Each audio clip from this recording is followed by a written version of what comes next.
podcast. I'm your host, Sarah Sawakis, and today we are talking about radical rest and why burnout is a perfectly normal reaction to an abnormal society.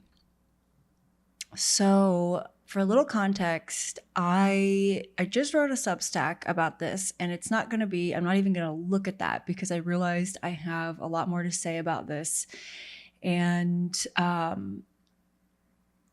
so I'm coming off of 7 days of rest, like true rest. And normally, I like to kind of like scale back and move a little bit slower in the winter and just kind of attune to the cycles of nature, right? Where things are going dormant. I'm sleeping more, I'm taking more off my plate, and just, in as much of a slow down as I can be with work and life. And, since August of last year, I've been doing just contract work. And so it's allowed me to kind of, for the most part, make my own schedule and make that happen, and actually take a couple days off when I get my period, which has been amazing. And I know that a lot of employers are kind of coming around to this, where they're, giving women like a day or two of menstruation time per month, which I think is totally valid and should be normalized. Because if you look at a woman's 28-day hormonal cycle on a graph, it looks like a literal roller coaster. And if you're honest with yourself and not taking a bunch of meds and caffeine to cover up your symptoms, it feels like an actual roller coaster as well, or it can.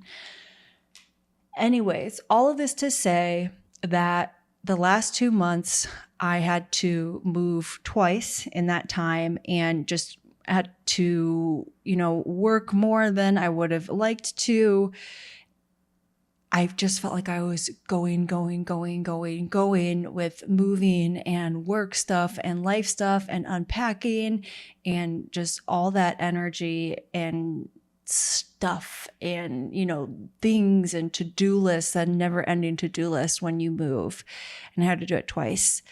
And I just felt like I went in debt to rest, as in like I just wasn't able to take those like 3 full days off, or just 2 days of really just chilling out. And it added up to the point where this time around, I just needed like 7 days off to feel like myself. And of course, I had to do, regular life stuff and errands and some work stuff. But I was able to, really take some significant time to rest. And I feel like a new woman.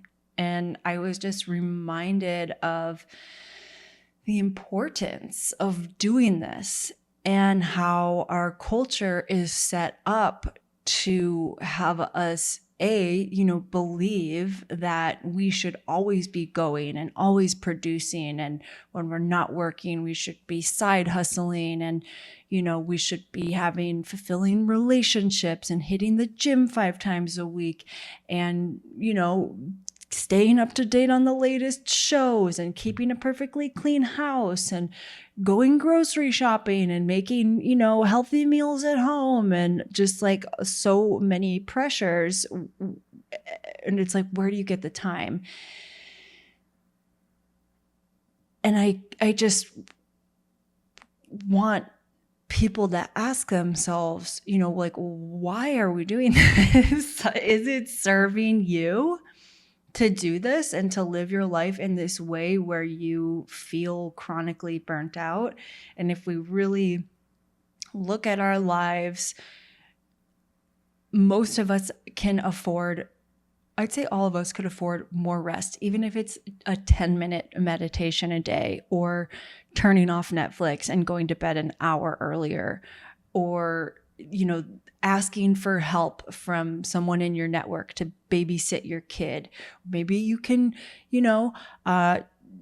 take your budget from what one box and put it towards hiring, a cleaning lady once a month. Just like finding those little ways to prioritize rest. And I think for most of us, we have the time. It's more about giving ourselves the permission slip to do it. And I know that this is something that I struggled with for a very long time, and sometimes get pings of guilt, but for the most part feel pretty good about it, about resting. But I know that, for a very, very long time, I would feel so guilty about doing nothing or sleeping in or, taking a day to just blob out and, watch my shows or read in bed. I would feel terrible about, not exercising as hard as I normally do when I do have my period. And it's just madness. And it's something that our culture tells us we should do. And I think it's a lie. And I think that it hurts all of us at the end of the day. And I thought that, it was really appropriate to do this episode, even though I have, I wrote about it on Substack, but I really just touched on it. And I also want to say that regarding, talking about my period, I'm so sick of this being like a taboo thing.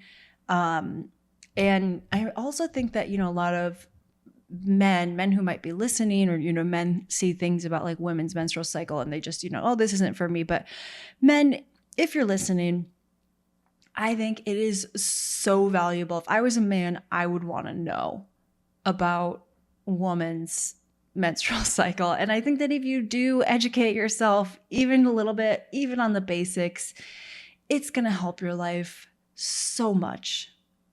So much.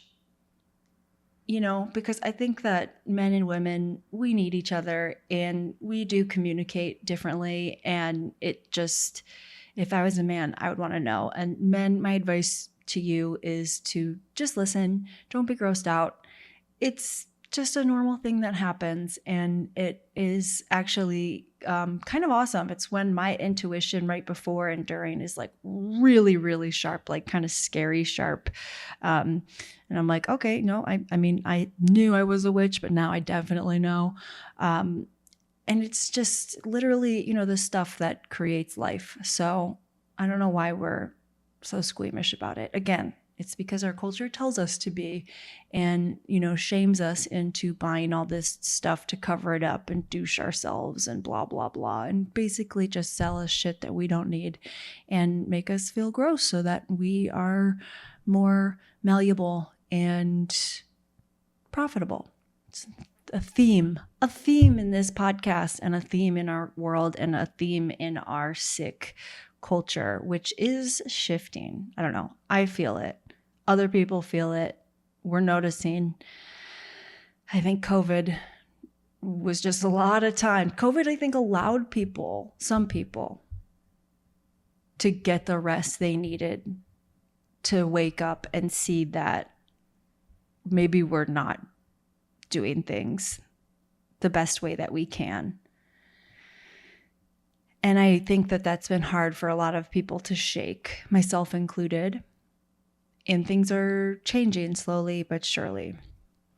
So anyways, feels like a perfect time to do this episode. We're in the start of eclipse season. We just had a lunar eclipse on, I think it was yesterday? Yeah, yesterday at like 2 a.m. And eclipses are known for kind of like shaking things up. They're oftentimes of like big transformations, big changes, big shedding, rebirth, kind of like revelations, things along those lines. And when those things happen, when those big shifts and changes and revelations happen, it can be really exhausting because, when we are changing, we need rest. Like it's like when you build a muscle, right? The fibers tear, and in order to rebuild stronger and bigger, you need rest and food and nutrients, and you need to nurture so that you can grow stronger. And it's just like any change. You need rest to integrate that change and apply it. You can't just keep going and going and going and producing nonstop. Nothing works that way, you know. We're at the start of spring, and in Texas, you know, the first flowering trees are starting to bloom. I know in other parts of the world, there's probably crocuses coming up, maybe daffodils in the northern hemisphere, and the leaves are, you know, starting to leaf out on the deciduous plants. And none of this would happen without rest, right? Like everything in nature goes through these periods of dormancy so that they can bloom and regrow anew. And we're no different. You know, we are nature. Even our phones, right? Like even our phones, for advanced as we are and advanced as our technology is, when your phone updates, it's still like, hey, you know, this is going to take a while. Do you want us to just do this while you sleep? You know, that pop-up that your iPhone gives you? It's like even our technology needs to rest to update. And yet we hold ourselves to this impossible standard that somehow we're different, and we wear our lack of rest and exhaustion as a badge of honor, when it's really just doing us and everybody around us a disservice, because we can't show up our best. You know, we're more irritable. Our energy's depleted. We're, you know, vibrating at a lower frequency and affecting everybody around us. So we need rest, and there's no way around it. And don't believe, you know, this idea that you don't. And I don't really like the argument of, oh, well, you know, rest will make you more productive in the long, because it will, you know, I mean, and that is true. And if that's what you need in order to justify your rest, then, you know, fine, because it will. There's 1,000 studies that show you this, and that, you know, show you other countries and the benefits of them taking like 8 to 12 weeks of vacation every year, and, you know, X amount of maternity leave and blah, blah, blah. But we need rest, right? And sleep is paramount. And I think that a lot of people are, you know, struggle with sleep. And I think that, again, our culture sets us up for sleep disturbances. I have not slept with a TV, computer, or phone in my room for like over 5 years now, and I just can't go back.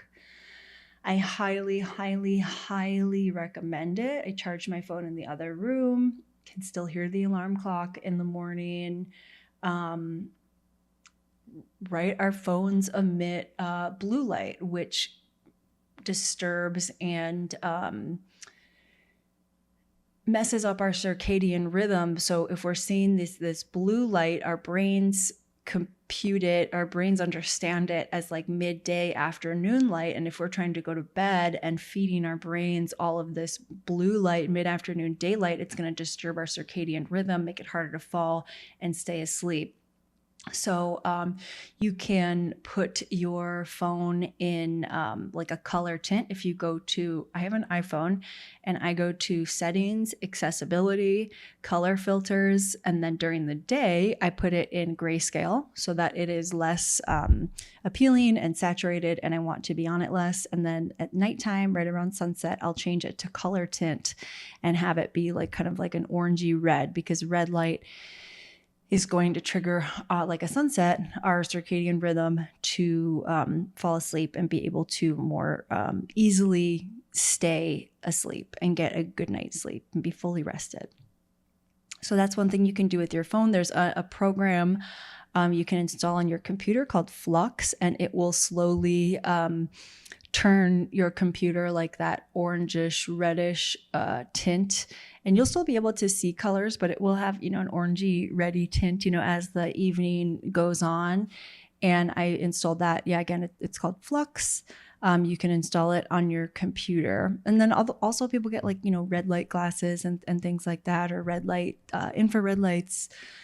You can do all that stuff. But the two suggestions with changing your phone and installing Flux are a lot cheaper, but you can do it any way that you'd like.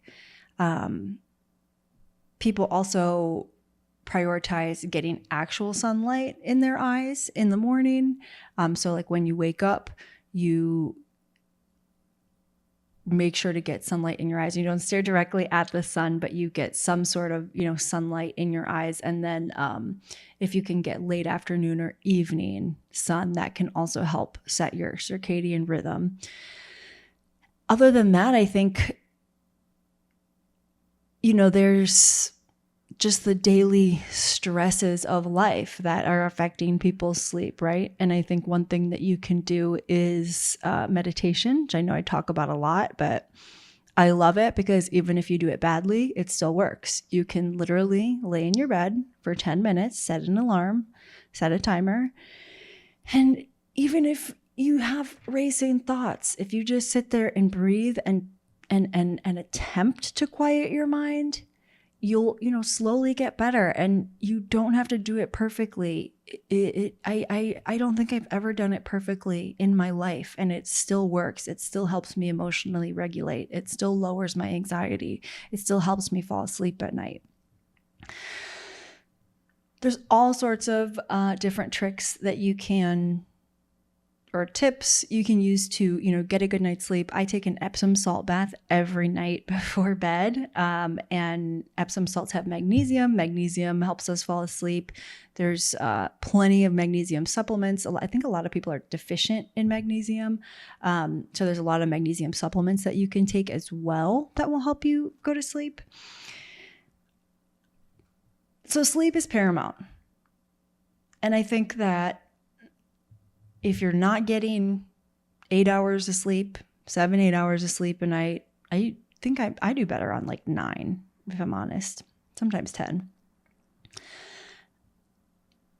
If you're not getting that amount of sleep, start there. How can you go to bed earlier, wake up earlier? Are there supplements you can be taking to get a better night's sleep?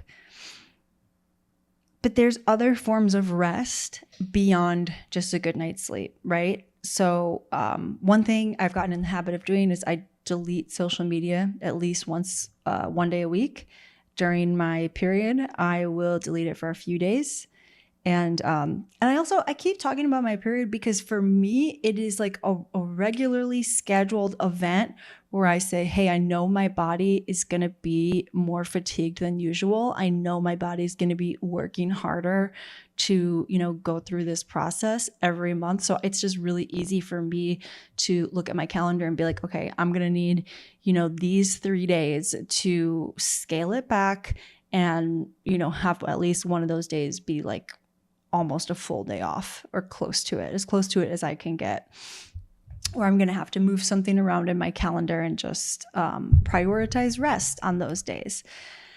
And if you don't bleed, there's other ways to do this. You can schedule it at the end of every month or at the, middle of every month, or some people go according to like the moon cycle and they'll schedule it at, every new moon, because that's going to be every 27 days, I believe, 28 days, something like that.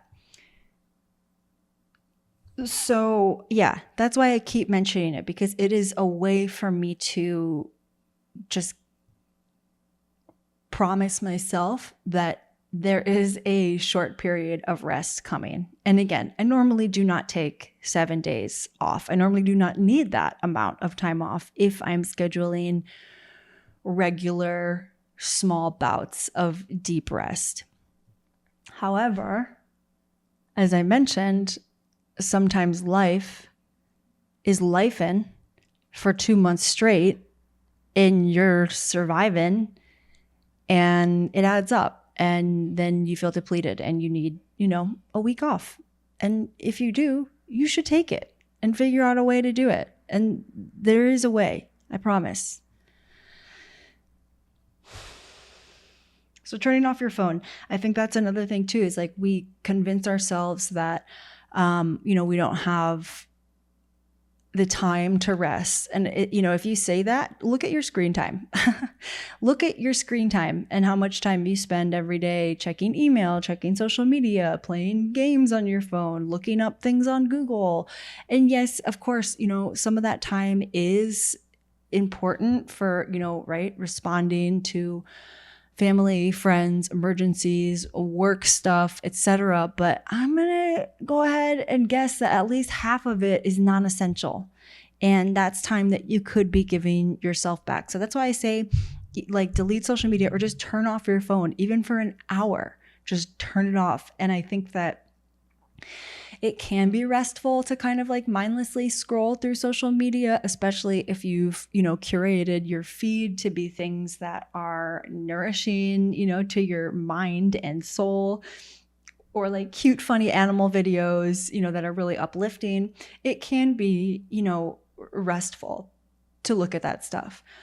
But I think that it is also noise. And that's a little bit of what I want to touch on too, is just like the amount of noise that we are exposed to on a daily basis. And just if you look at like the timeline of evolution as humans, it's just technology evolves so much faster than we do. And we're just exposed to so much noise and input and frankly, propaganda and other people's agendas, and it's just constantly in our faces and in our heads. And it's really beneficial to sometimes, not even sometimes, to regularly just step away from that and get quiet with yourself and with nature and just ground into the reality of your present moment and what you know to be true,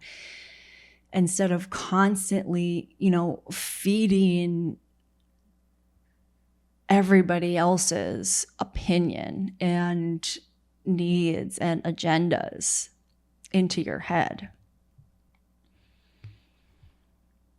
I mentioned meditation. This is like an easy way to just insert 10 minutes of rest into your daily life.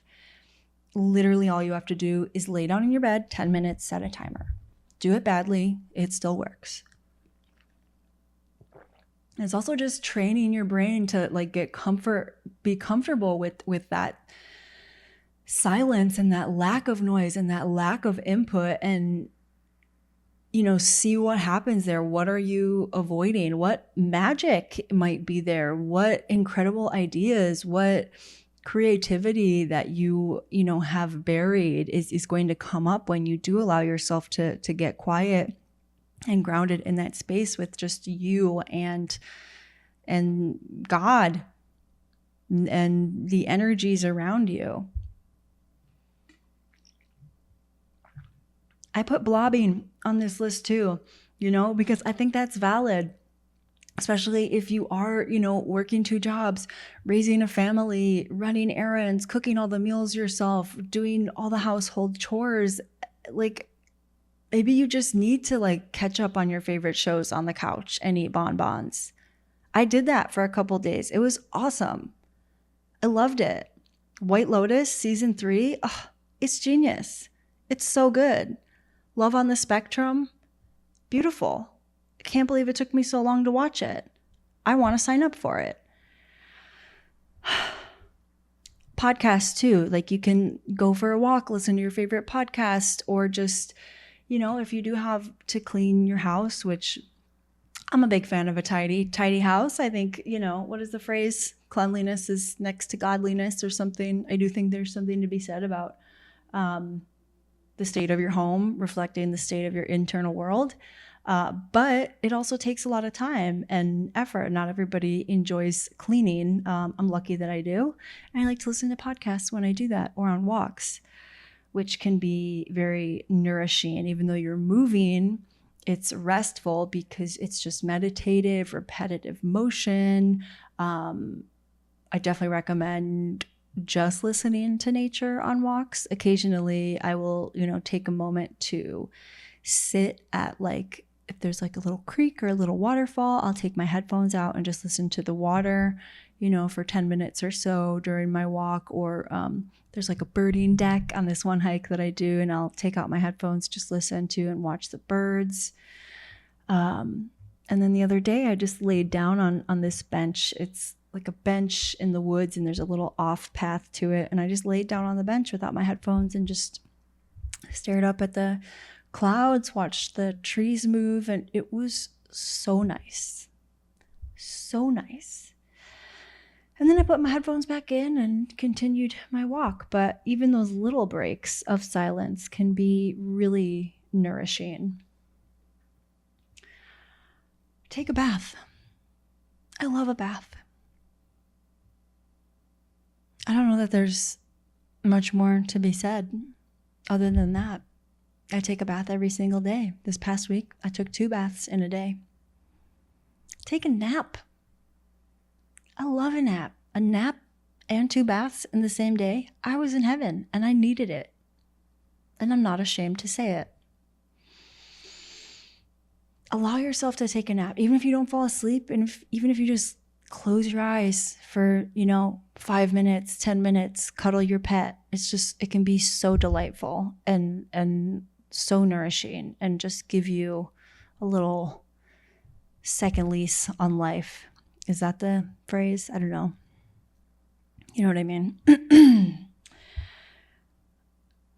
I think that, again, I don't want you to feel like you have to rest to be more productive, but I've heard so many people, myself included, say, I felt so much more creative, like when I was on vacation, or I feel so much more spiritual when, I wasn't working as much, or I took a sabbatical or whatever it was. And you hear other people say this, and I think that the reason is because that creativity and that, ability to be in touch with spirituality or unseen things is the result of that quiet time and of rest, whether it is accessing your subconscious in the dream state, or, different brain waves in like a nap, half asleep state, or meditation state, or just being in nature and being quiet.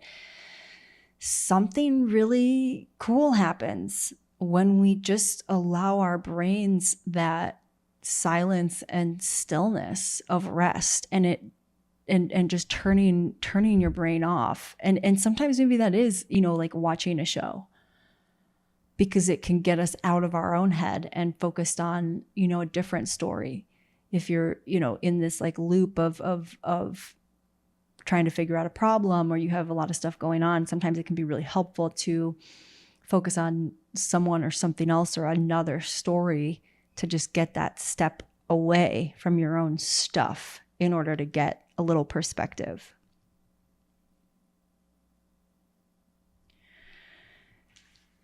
And I think, our culture, it normalizes constant work, productivity. When you're not working 40 hours, you should be doing your side hustle. And it's just like this constant noise has become normalized, and so many people are burnt out. It's become normal for people to be burnt out and to be sick. And, it's a perfectly normal reaction to an abnormal culture.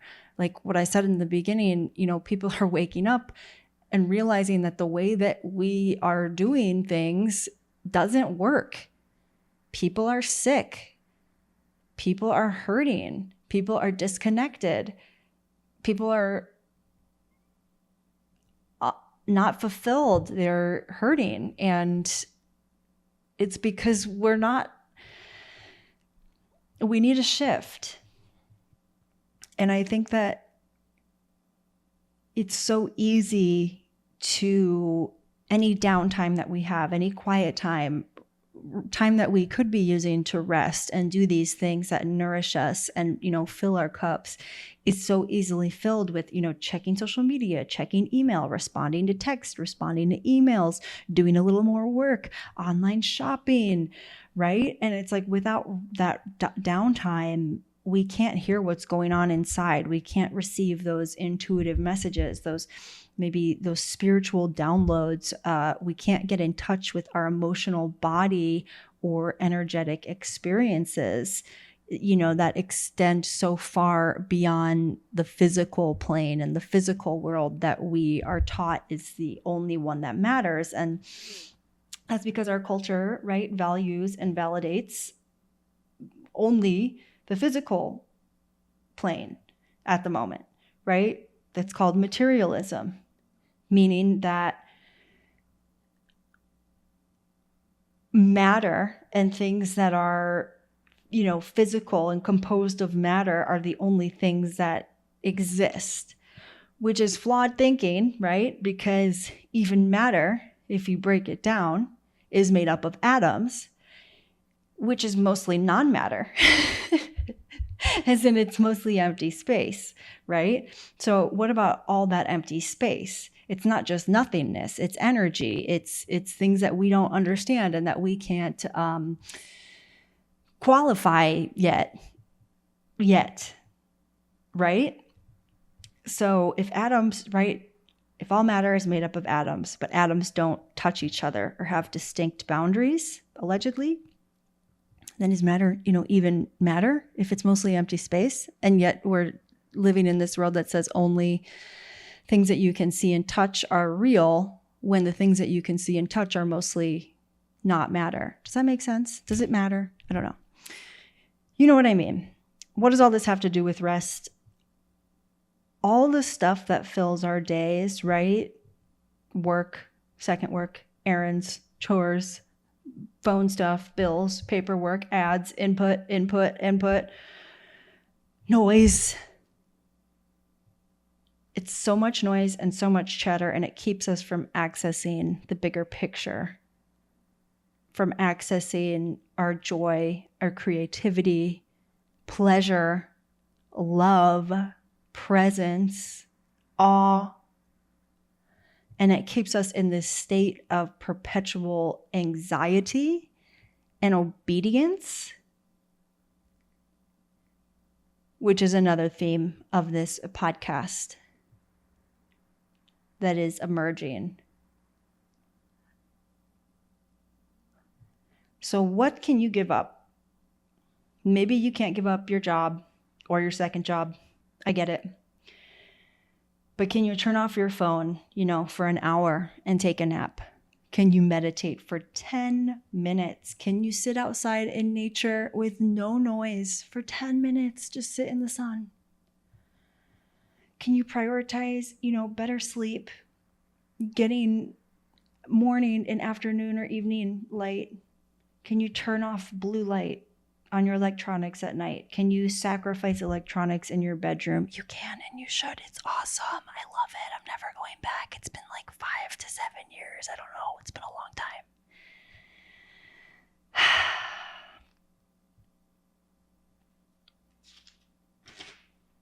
Can you ask for help?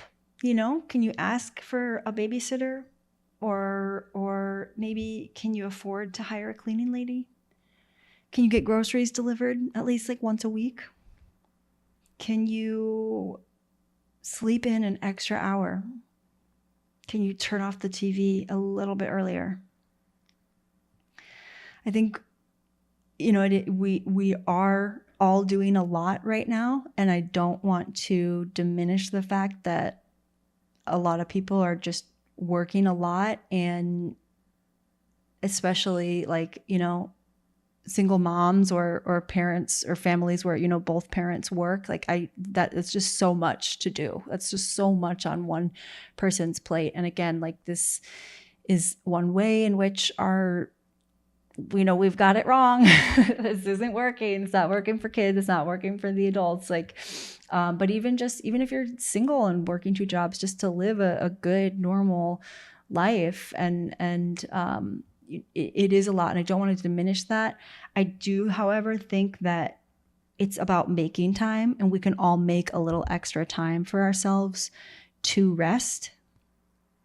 And it's really giving yourself the permission slip to do it and validating that it's important.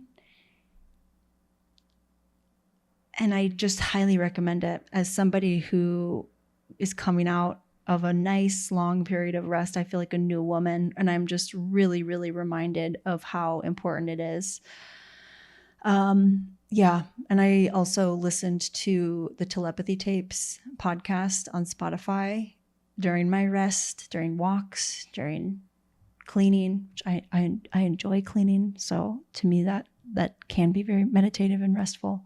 I realize not everyone's like that, but wow, incredible, and ties into rest. If you haven't listened, please listen. I think this is just going to be a huge culture shift, and I know there's already going to be people pointing fingers and calling people crazy and saying this is damaging and making up some bullshit stories because they're afraid of all the lawsuits, and they're afraid of the truth, and they're afraid of the unknown. Anyways, listen to the Telepathy Tapes. Most fantastic, incredible thing I've listened to in a really long time. Ties into this. I want to talk about it next week. And if you're not aware or subscribed, I do have a Substack. It's Mother Flutter. I think it's like substack.sarahsawakis.com. You can find me on there by my name or by Mother Flutter, and I put out a weekly newsletter where you get exclusive love letters from me to you directly to your email, and it's free for now. So sign up while it's free. And if you have a friend who you think might enjoy this podcast, or who perhaps needs to hear this message, send it along, Pass it along. Be a good friend and get some fucking rest.